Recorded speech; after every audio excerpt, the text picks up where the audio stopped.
Welcome to the DiversiFlite podcast, where we spark careers in the flying taxi sector by introducing industry leaders to talented professionals from aviation's most underrepresented groups. Thanks so much for tuning in to our third episode of DiversiFlite. Although it's the third episode, it's the first episode where we pair an industry leader with somebody from one of aviation's most underrepresented groups. We are so excited to have with us today Sarah Beth and Mark. And I will let Sarah Beth do your bio and then we'll let Mark do his. Go for it. Okay, great. Okay, so hi, I'm Sarah Beth. I am a senior at Oklahoma State University. I am double majoring in mechanical engineering and aerospace engineering, and I am currently working on our capstone project, which is focused on advanced air mobility and designing a competition for universities where they can compete in this. And we are also building our own vehicle. So it's a little intense, but it's good. And I am the team lead for that project, and I am also the only girl on that project. Thank you. Thank you for sharing that. I certainly can resonate with that. In all of my years in industry and in college, I have yet to work with another woman engineer. I have never worked with another woman engineer, and I'm just a couple hours away. So if you need moral support, I'm here. Um, Well, thank you. yeah, you're welcome. Mark, you're up. So I'm Mark Moore. I'm the CEO of Whisper Aero.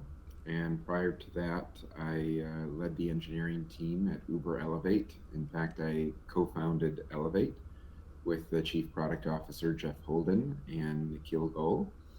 And before that, I was at NASA for 32 years and pioneered distributed electric propulsion, which is the technology that everyone is using these days to develop any sort of electric aircraft. Thank you for that very humble bio. Um, I I want to say I strategically wanted you to be on our first episode, Mark, um, with Sarah Beth, because my introduction to advanced air mobility was sort of indirectly through people that Sarah Beth is working with at Oklahoma State, which led into Daryl Cummings telling me, you need to be looking at eVTOL. And then I did, and all paths led to Mark Moore. And at the time, I was in an industry job that was not looking at really anything sustainable from a power plant, standpoint. And so I just randomly messaged Mark on LinkedIn and asked him his advice. I think I first asked you about like what should I be, because I was doing my masters at the time. And then that quickly changed into me like sort of becoming this maverick entrepreneur at said company or not said company. And I don't know if you saw recent posts on LinkedIn, but they've now kind of come out of stealth mode. So that's really exciting.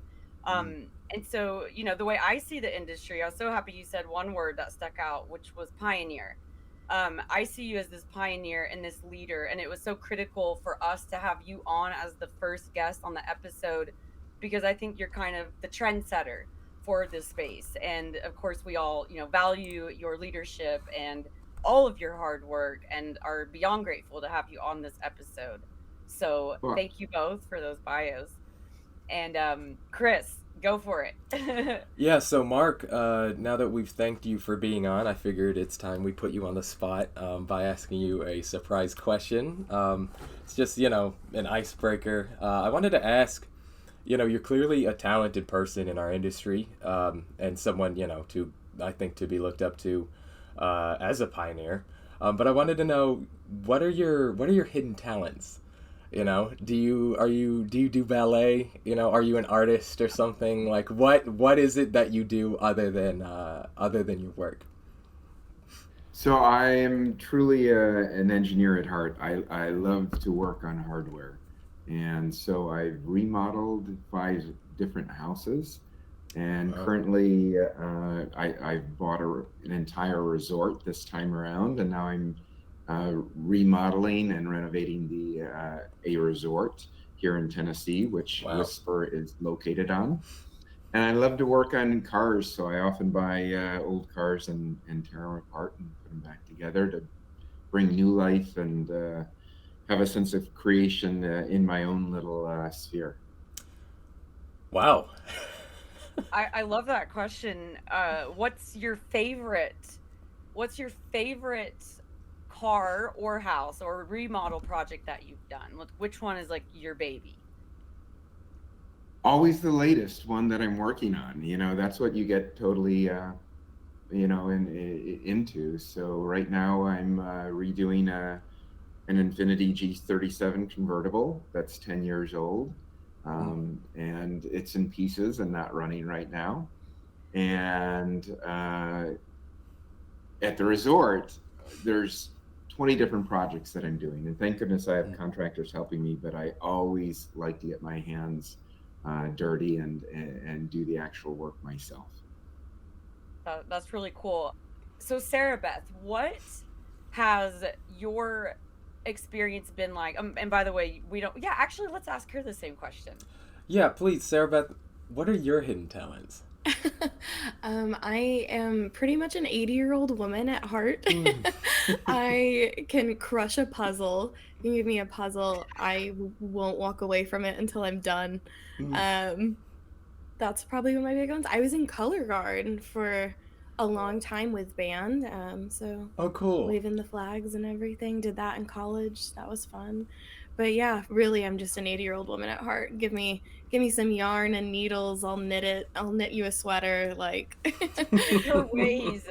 I've been trying to learn to knit like every freaking Christmas. I'm like, I'm gonna get this thing down, and I get like 5 loops, and then I'm like, this is so freaking hard.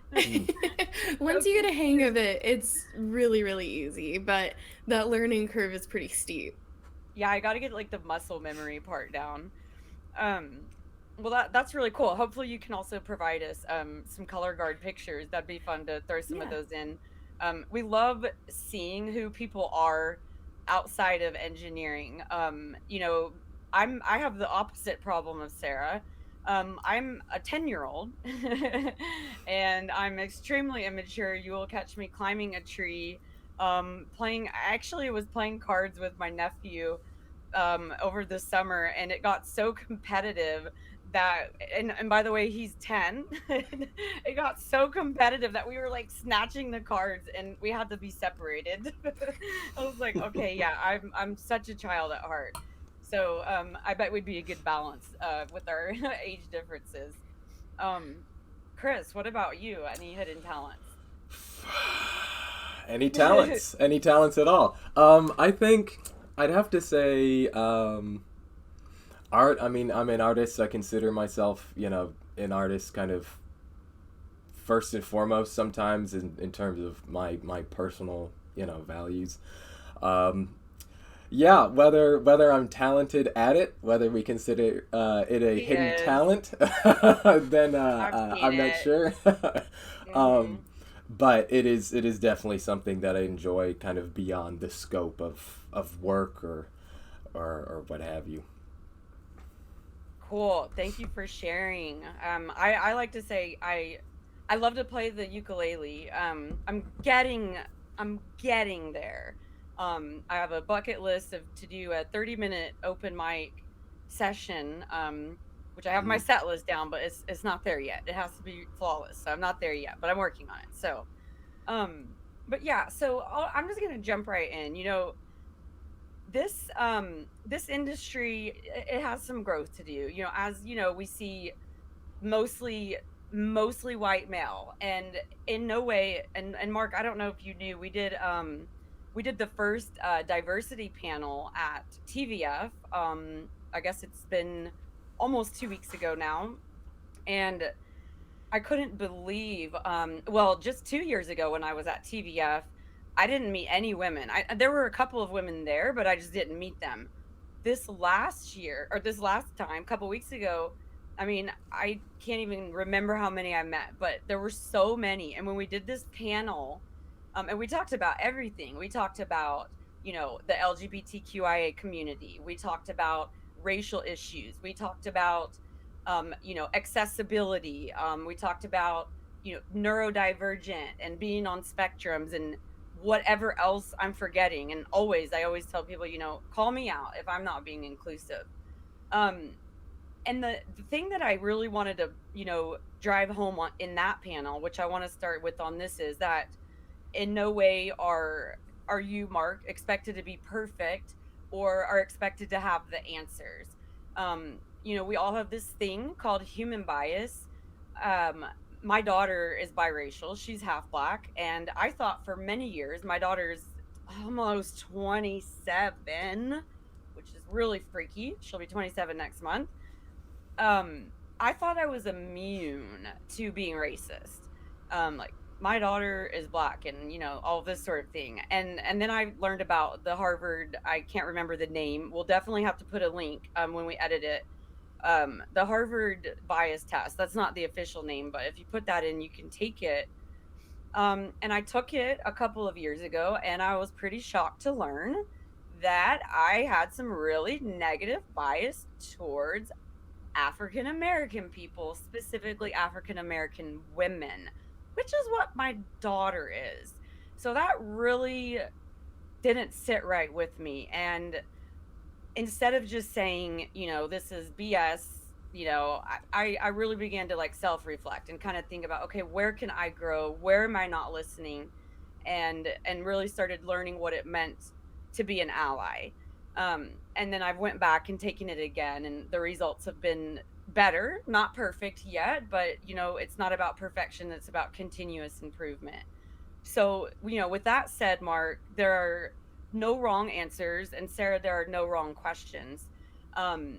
We we are not going to judge you. So I just want you to know that what we want to create with this podcast is a safe space for us to be vulnerable and say, I don't know what that looks like, or we have an idea what that looks like. To just make it to where we can have these conversations without the fear of feeling like we're under attack or that somebody's going to be offended. I think as long as our intentions are in the right place, then only good can come out of it. With that said, I would love to give the floor to Sarah, and Sarah has a question for you. Yeah. Also, real quick, so my name is Sarah Beth. It's one word. So I get that a lot. People call me Sarah, but it's actually Sarah I'm Beth. sorry, did I call you Sarah? Yeah, you're good. I have a sister named Sarah. I'm so sorry, Sarah. No, Beth. you're fine. People I've known for years still call me Sarah. So. But yeah, so Mark, I have one of the questions that I really wanted to ask you is that all of the public financial backers that I could find for Whisper were men. And then also the publicity pictures that I found for your company were also all men, and mostly of them were white. So I'm wondering if, because you have all of these male financial backers, how that's affected the way that people are being hired and chosen for these jobs. That's a great question. So first of all, let me correct. We actually have 3 of our investors are female. We don't share out the complete list, but I know, in fact, one of those female investors is the CEO of a startup. And in fact, we had completed our seed fundraising, and she approached us and said, I'm really excited about what you're doing, and I'd like to get in at the seed stage. And we said, no, thanks, but you're going to have to wait till the Series A. And she said, well, how's your recruiting going with women? And we said, actually, it's really, really hard to attract and hire female engineers. And she said, well, I can help you with that. And so we actually agreed to bring her into the seed round just to help us with that. And so I will say, actually, we're up to 21 engineers and about 20 consultants that are part-time. And it's very ethnically diverse. So there was a first picture with the first 8 of us. But ethnically, I think we're doing a great job, and it is definitely not more than 30% white, which I'm proud of. But I will tell you, across aerospace industry, females represent about 18% of the workforce, and we're short of that a little bit, and we need to do better. And we've been trying to do better, but we need more women going into engineering, to be blunt. And I can tell you, it may not seem great right now, and it's not in terms of women's proportionality in aerospace engineering. But I can tell you, over my 37-year career now, oh my gosh, if you ever thought aerospace was an old white men's club, boy, those days were very all through the 80s and 90s. Um, I want to be very respectful of them. They were incredibly talented people who had seen so much, grown up in the 50s, 60s, and 70s, the birth of the aerospace industry.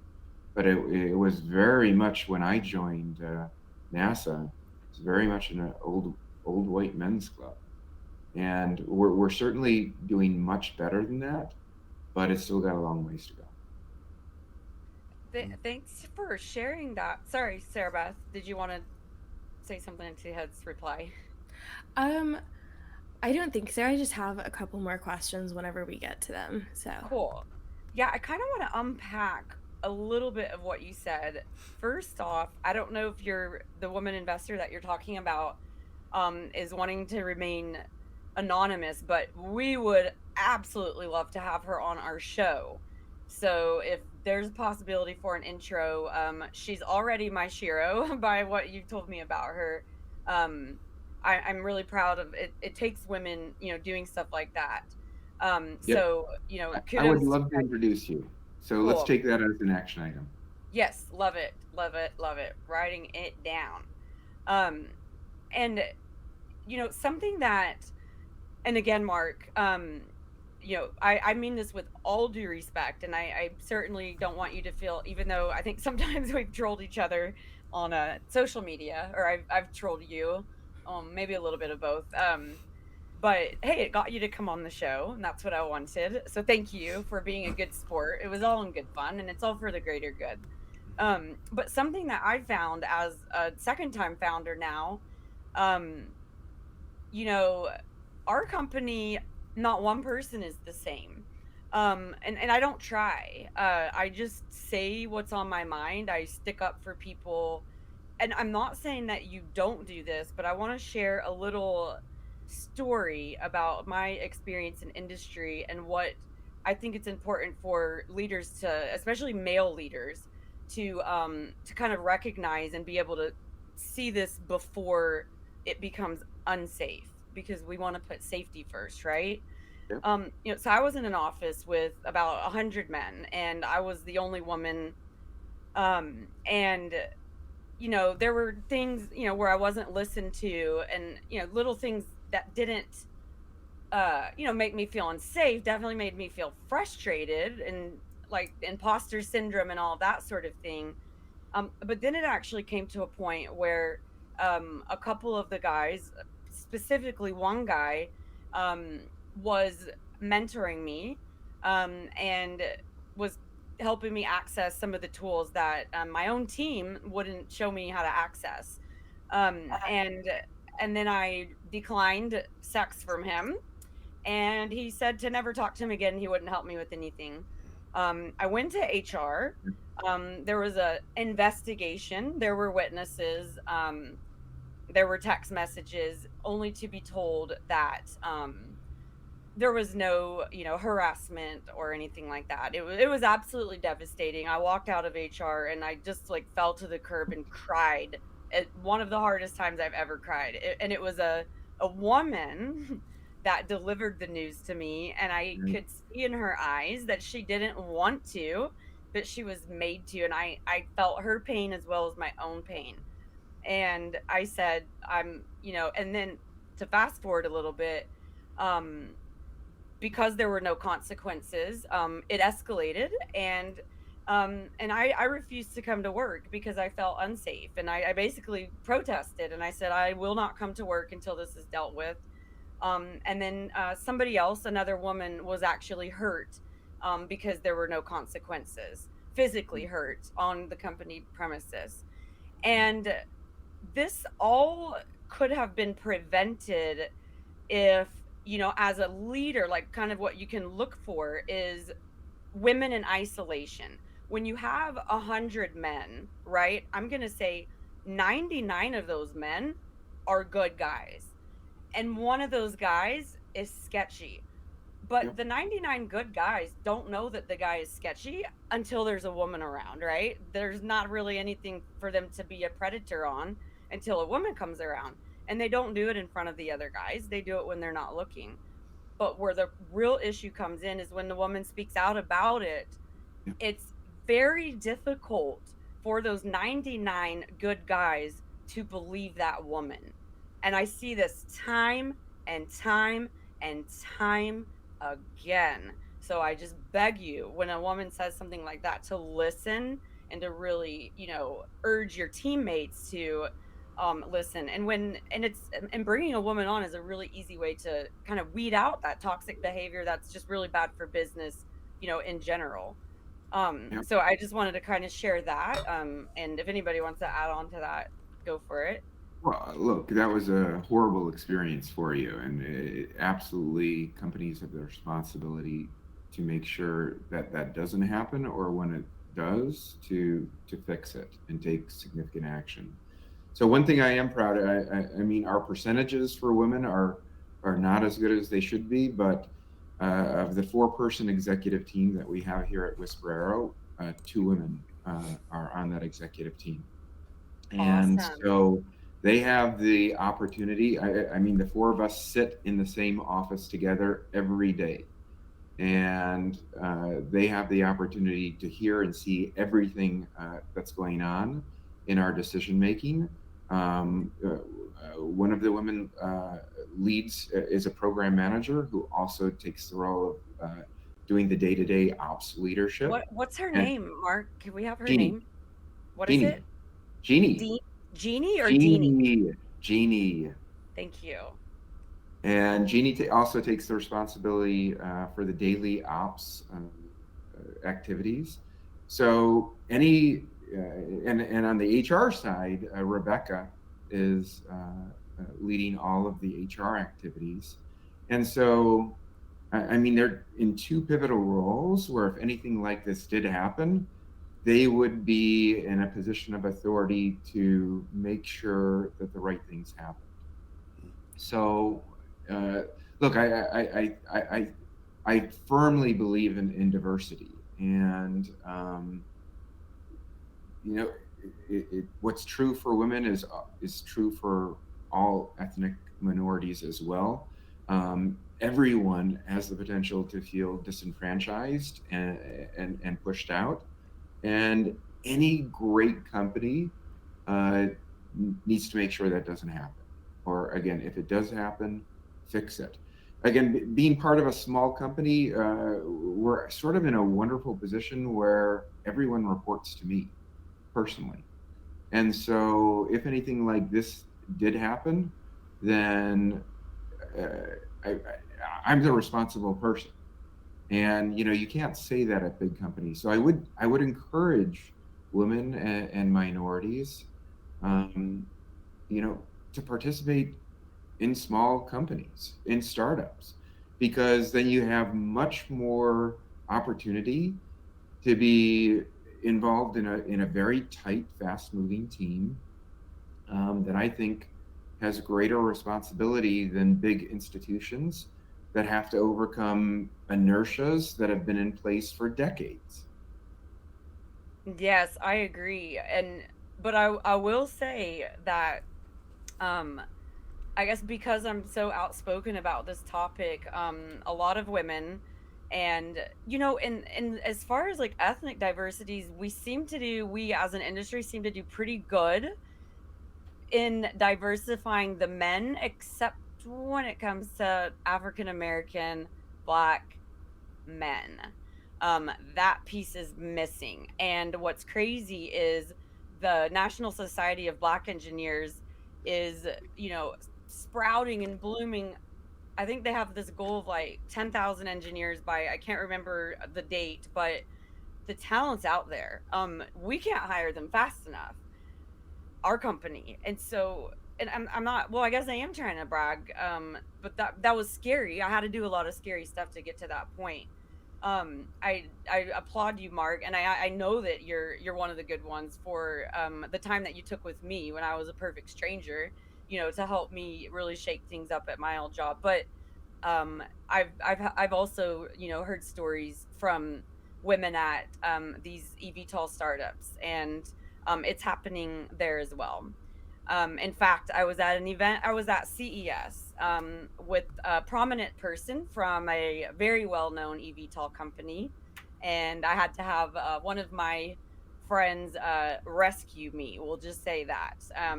Had I had a little more to drink, I probably would have had something very dangerous happen to me. So it's still happening.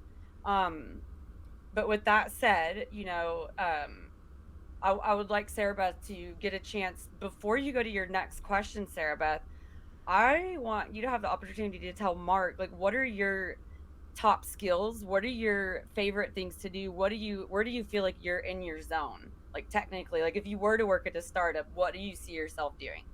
Yeah, so there are actually a couple of things. So one of the things aero-wise that I really love is propulsion. I love propulsion. I'm not so passionate, I guess, about the structure side of things, but if there's anything that can be done with the propulsion or with stabcon, stability and control, oh my gosh, yes, I love it. And oh goodness, let's see. Well, So propulsion is is what changes everything, in aeronautics. So if you want a new transformation of technology, it's propulsion that leads the way. So that's definitely the right area to be focused on. And in fact, our whole first year was focused on nothing but reinventing the next generation of distributed electric propulsion.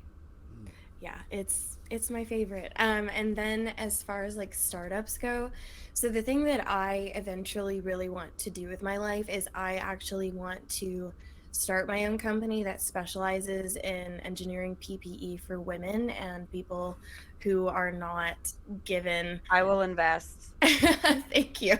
Already open the GoFundMe. I'll invest in it today. Yeah, Seriously, because I bet that would get funded so fast. well, I want to target universities especially because I mean, at OSU, we have a fairly good percentage of female to male engineering students here. But when I go on campus and I go to weld, I'm in a dangerous situation. I can do all the trainings, I can wear all the equipment, but the equipment's not made for me. Yeah. And so it puts me and the people around me in a very dangerous position. And I'm tired of it. And so I want to be the person that makes that accessible. I love this idea so much. I worked at a job where we had to wear PPE every day, and I felt like a little kid playing dress up because the hat, I'm like, I can't see. And the goggles wouldn't stay on. Like the ear things were too big. Like nothing fit. And you don't even want to know what I had to go through just to get some freaking steel-toed boots. They had to do like a special big thing for me. It was like so dumb. I Yeah. will invest. And that's really ridiculous that we don't have that yet. Thank you for thinking of that. Yes, if you want a co-founder, Well, I'm in. the wonderful thing is, look, there's never been a better time to be innovative and to start a new company, right? I mean, venture capital has never been more freely available to anyone with a good idea and the skills to execute. So actually, I think it's a great idea too. I encourage you to, put a team together and to pitch VCs and to make it happen. Well, thank you. So, Sarah, do you ever see yourself working at a startup such as Whisper, or do you want to go straight into entrepreneurship? What's like that trajectory look like? I'm pretty open to anything at this point. I'm not bound to anything. You know, I would love to be able to have some work experience since I've been in school during COVID and everything. Internships have been challenging to say the least, because even if the people that I'm peers with, if they get internships, it's not hands-on. It is more of an observational kind of position. So I would love to get some experience, and whether that's, at a startup or at an established company, I'm open to it, but I feel like at a startup, I would get more of that like personal attention, kind of like you were talking about, Mark, how you are there and interacting with everybody, you oversee everyone and you know them. That's the kind of thing, that's the kind of environment that I feel like I would thrive in. Yeah, look, I mean, one of the things that we tell all the engineers as a perk for the hiring is that most want to someday do their own small company. And there's no better place to learn than in a startup that's going through it. You get to see the mistakes, you get to learn from them, you get to see what works. It really is, I think, an invaluable experience to do your own startup much, much better. To incubate and go through the experience with another team first. Couldn't agree more. You want to ask another one of your questions? Yes. So this goes with kind of the experience and everything that I was talking about with internships. So how are companies expecting to hire women in engineering positions, especially when they have these extensive experience requirements? There's so few women engineers that are out there that will even qualify for it to begin with. And so to me, it seems like a lot of companies are gatekeeping these positions from women and are using this experience reasoning as an excuse. So let's look at both sides of that. I will tell you, I mean, we have a lot of positions open right now that we're trying to hire for, and it's difficult. It takes us at least 3 to 4 months to find the right candidate to bring into the team. And there's a lot of factors at play. It's not just experience. Frankly, every candidate we bring in, and we do a similar process to what we did at Uber, which is we have a jam session, right? And we bring the entire team in to interact, but we give them a topic to present so that we can see their critical thinking, we can see how they approach problems, and take questions and engage in discussion, right? Because, I mean, for me, I know that innovation happens when people who don't typically talk or interact get together and figure out new things. So, with these jam sessions, one of the key outputs is how did they interact with the team? So to me, it's not so much as the experience as the top criteria. It's team dynamics, right? Especially when you're a small company and you're 20 people. It's like you're doing everything to be agile, to move fast, because otherwise the big companies are gonna do better than you. That's your one advantage, is to really move quickly. And so it really is important to have a team that can work effectively together. There's a good side to that and a bad side to that, which is, a team may bias towards what they're comfortable with. Similar types of people. In my experience, that hasn't happened, at least with Whisper Aero. Again, the jam sessions to me is one of the ways where the strength of diversity comes out, where I'll say most of the jam sessions that we've had, there'll be at least one new idea where we go, wow, we didn't think of that. And, it's a really good thing when new ideas are introduced. And it typically comes from a diverse perspective and set of experiences. Thank you so much for providing that. And before I forget, I won't put you on the spot, but I'll just put this out there.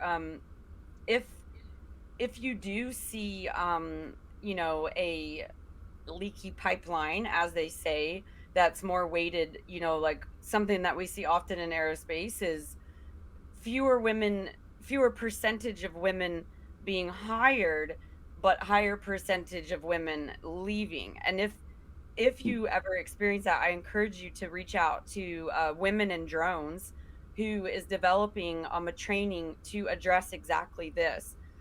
They collaborated on this white paper with us. We're partnered with them. They did this amazing survey. Chris and I racked our brains for like 6 months on like how can we collect this data so we have this baseline to like build from, and then we just like magically found out that they already did it. So of course we had to partner. And so they're still developing the program, but there, I don't know if you know Sharon Rossmark, and she's the CEO, and Don Zoldi, who's with P3 Tech Consulting, and then there's a few others involved. It's sort of a, I don't want to say consortium, but kind of like it. It's just kind of like a big partnership. And so I would encourage you to reach out to them, to get help on that if that's a problem that you experience. And then I also kind of do want to put you on the spot and ask a question, because I came to this too as a founder. All right, you have a hypothetical scenario. You have a woman or a person of color who says, okay, you have a big launch tomorrow, maybe a big flight test or something, a demonstration for the FAA, something big, a big, giant, important event that's like you have to hit this milestone to meet, the rest of your timeline to make all of your VCs happy and all of that sort of thing, get the board happy. They happen about weekly at a startup. Yeah. Yeah. Yeah. And so the day before or the morning of, somebody brings to your attention that one of the teammates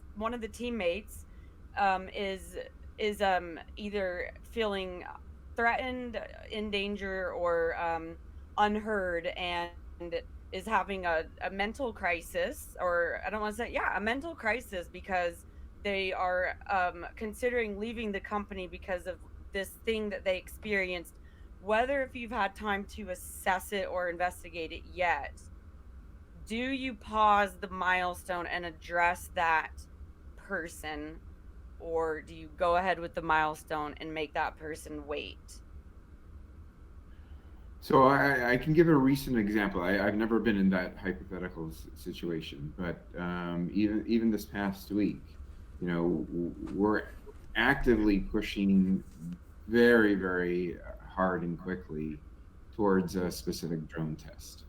And look, I would put that situation, an umbrella it under the personnel safety. It's as significant as any other safety concern, certainly in that person's eyes. So, frankly, there was a safety issue that showed up on Friday morning, and we had drone pilots flying in on Saturday, and all sorts of other things that had to happen in sequence. And we literally paused for 6 hours until we could address the matter.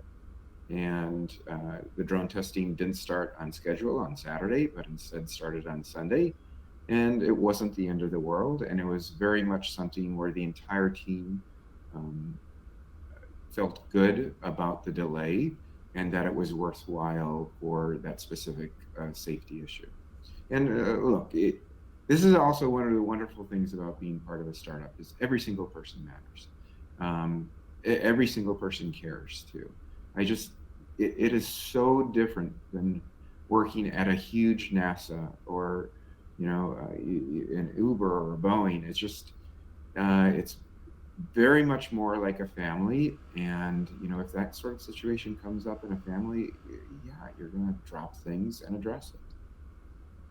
I like that answer. Danielle, I actually have another question, but it's kind of like on the spot. Do you mind if I go ahead and ask? Go for it. Take it Okay. away. Look, This is your look, I very much believe in a healthy friction and debate. So it's like I'm a very transparent person who likes to speak my mind. So, and I love it when other people do too. Okay, I'm also like that. So,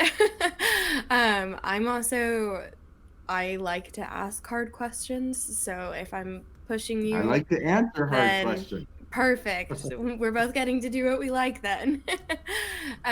So the question that I was just thinking about is, so when I've gone to interviews, and I know I have several friends that have experienced similar things, a question that is frequently asked of us as women that is not asked of my male peers is if we're in a committed relationship. Is that even legal? I don't think Well, that's legal.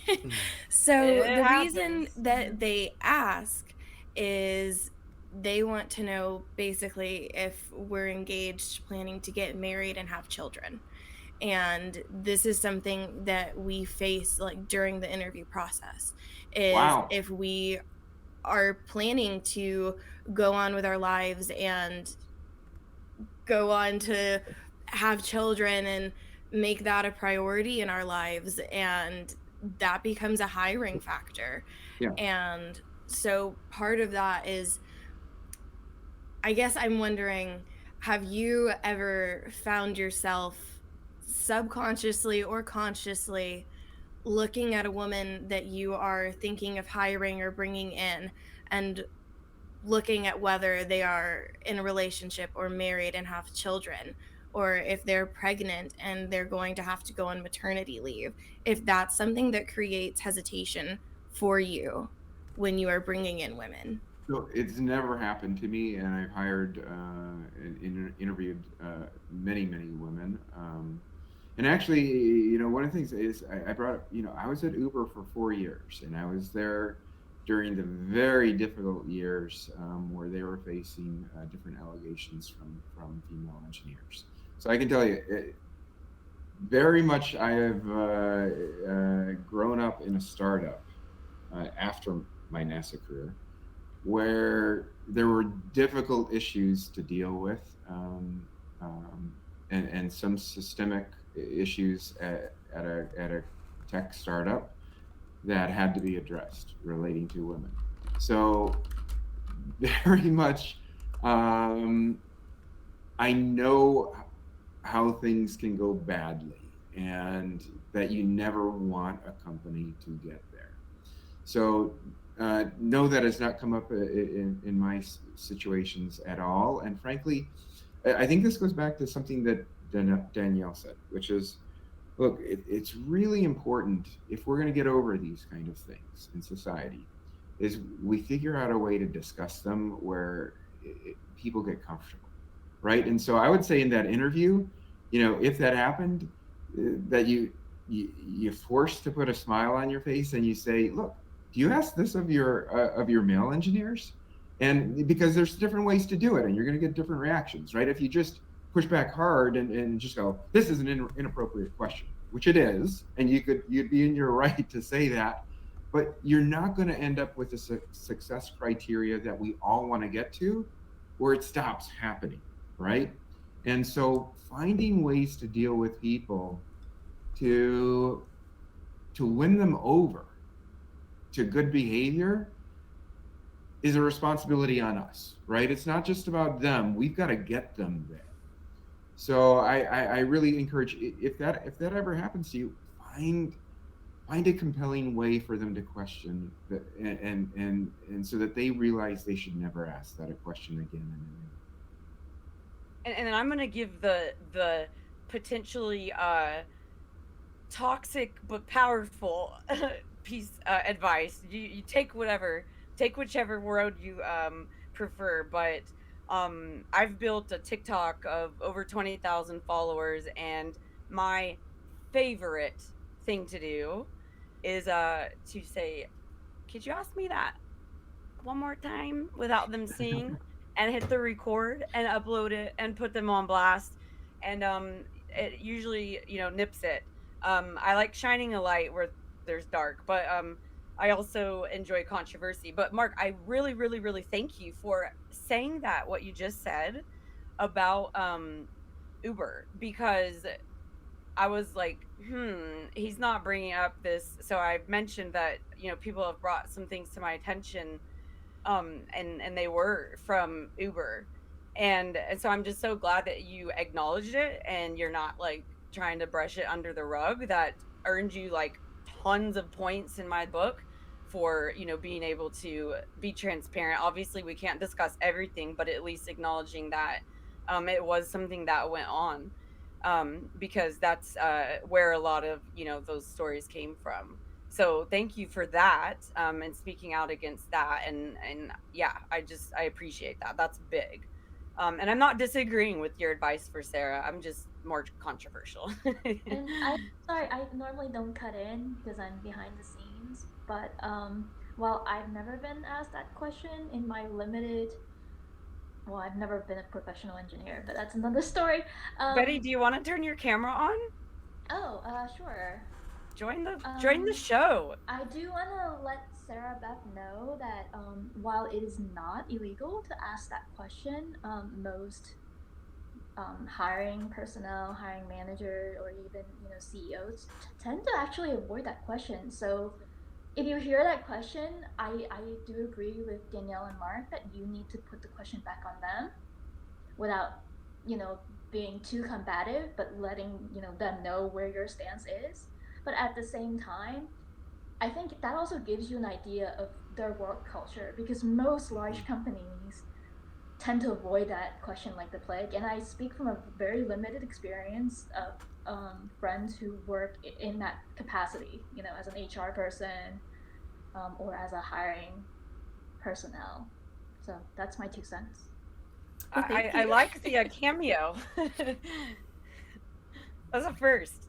Um, if I could, one thing that I've been thinking about, um, Sarah Beth, with what you brought up, and was very, very well brought up, is the question of, or I suppose it's been brought up after what you asked, is the question of whose responsibility it is in situations like those, and something that I've been thinking a lot about, and something that I've run up against. I mean, as a black person, um, is the issue of respectability. How am I going to engage with my dignity, with questions of my dignity, right? When when it's a situation like that, when honestly that's a straight up disrespectful question, right? And I think I've always been someone, and I'm going in my whole backstory, so I'll keep it short. But I have grown up in it was 4 PWIs, which is primarily white institutions for people who don't know what those are, and it gets baked into you, the kind of responses where it's like, well, how can I diplomatically, kind of respond to this, and having like mostly white friends and all this stuff. And at a Code certain, switch. yes, and it wasn't even code switch at a certain point. It was just like how I had Wow. to live. Uh, Hmm. so I could go there's so much in terms of background, but it's also important to know when to get up and walk away, because someone's learning is not your responsibility. And if they will not accept what you have to say in whatever tone you're going to say it, right?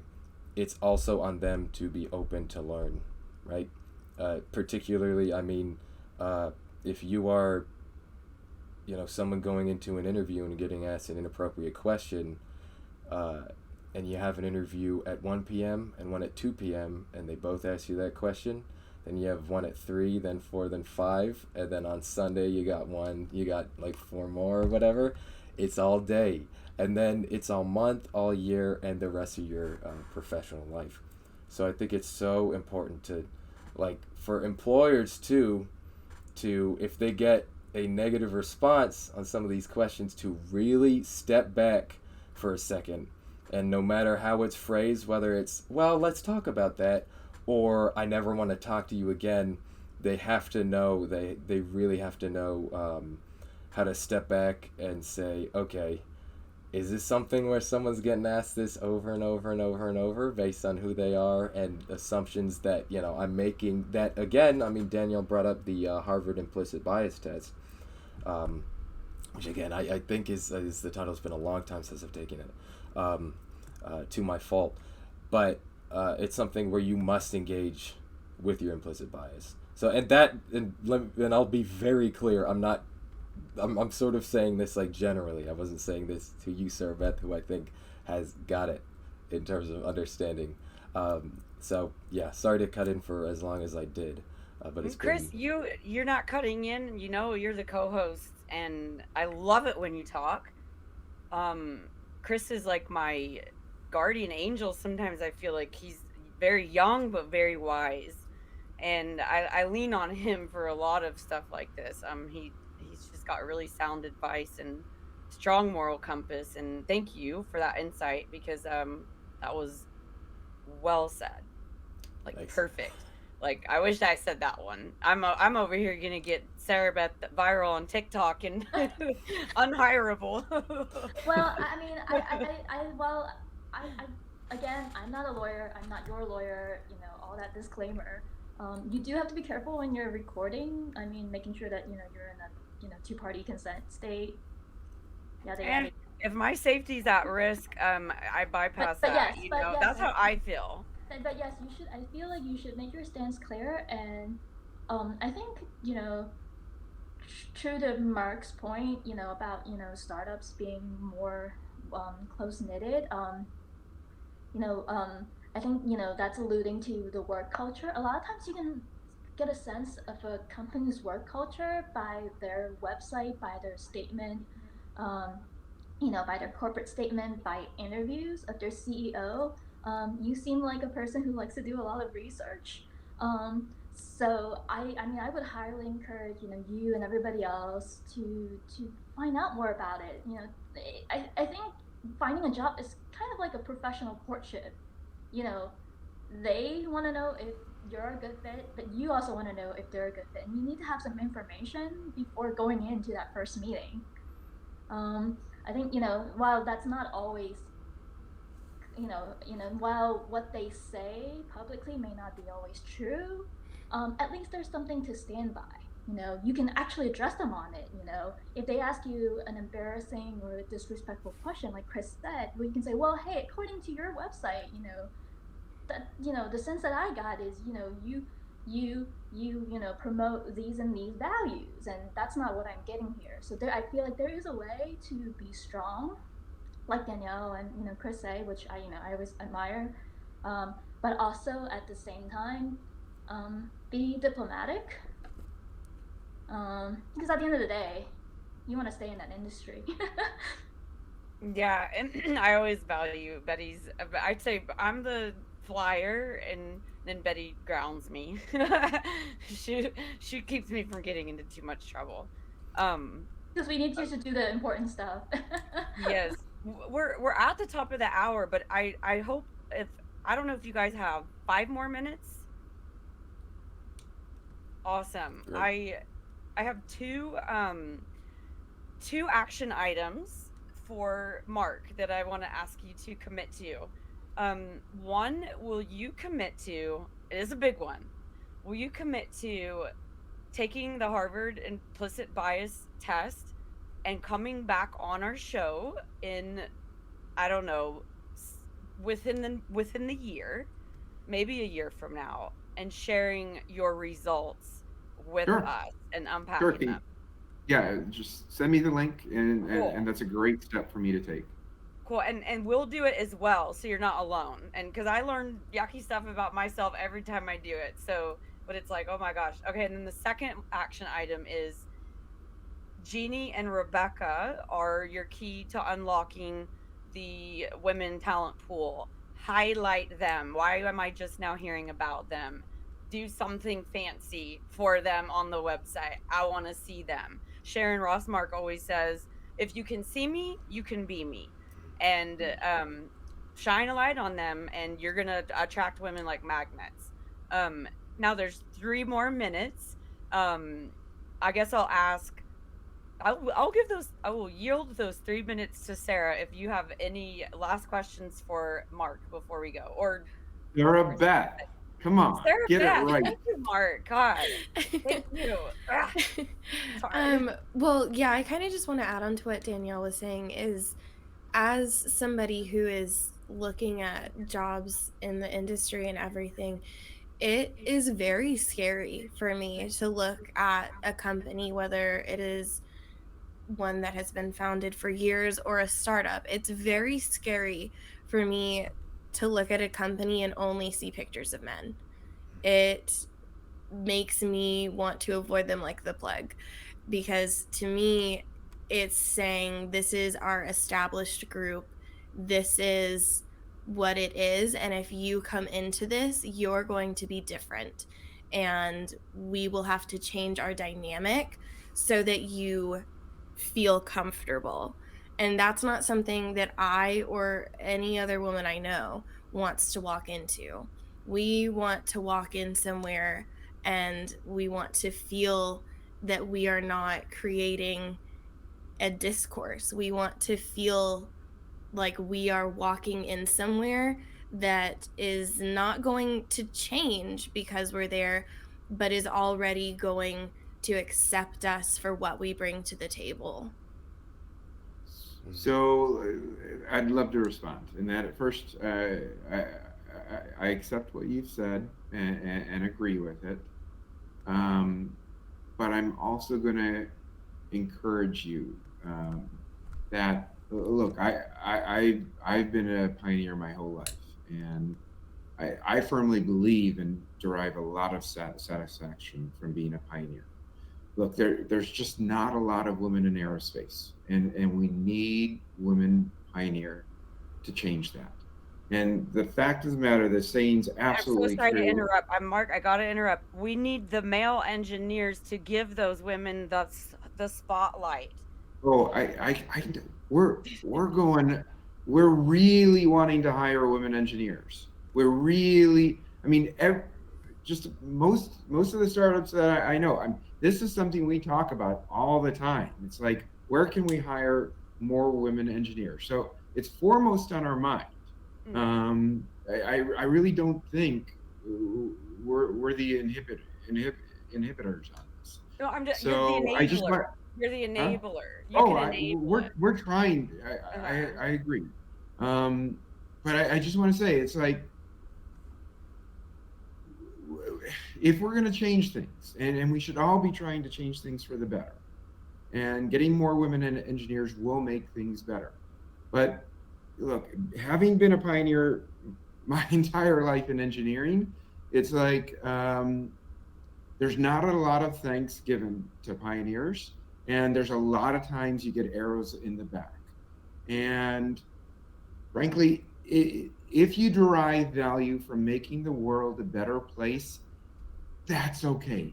You accept that sometimes you take the arrow, but you get such a thrill from making a difference that you go the extra mile. And I'm going to ask you. I'm just going to say it's about you, and it's about us. And just because you see a picture of 8 or 10 male people on an engineering team, it doesn't mean you don't belong, and it doesn't mean you should turn them off. And I would really encourage you and every other woman engineer to not take that as a dismissive signal that they don't belong, because you do. Thank you for saying that, Mark. And I just want to say, and I know this can get so heated, I have told you the answer to Sarah Beth's concern, and that is to highlight Jeannie and Rebecca. because that a picture speaks 1,000 words. So, it show us that we matter, and then we feel safe. So, and I'm not saying that you're not being diverse, but as women, we don't know how to differentiate from, a really, really toxic all male culture and a really, really accepting one. We just see all male and we're like, red flags, not going there. You know what I mean? So, but if you Yep. show us and we see the women and they're escalating their career, they're thriving, then that's attractive to us. Yep. So I hope that, didn't come across as like, an attack. It's just that the men have the tools to empower the women that will attract the women. But You so I agree, but we need things to change. And it takes all of us to create Mhm. change. And we are, and you are, and Sarah Beth is, and Chris is, and Betty is. We are changing things. Well, we've went 8 minutes over. I'm gonna shut up. I could go on forever. I am beyond grateful, Sarah Beth. Thank you so much for coming on. Thank you for I hope, having me. of course, and I hope maybe you two can chat maybe about an internship. You graduate in May, right? Yes, I do. Yeah. And Oh. Mark, thank you for being our guinea pig on DiversiFlite. And I hope we don't scare the rest of the industry away. But thank you so much, and we'll reach out on our action items. But yeah, thanks. Absolutely my pleasure. This is a great and important topic, so thanks for having me. Yep, you're definitely making a difference. Mm-hmm. Thanks, everybody. Cool. Thank Bye-bye. you. Bye. This podcast has been brought to you by the Vertical Flight Society. To learn more about the flying taxi companies and available careers, go to vtol.org/DiversiFlite. Thanks so much for listening.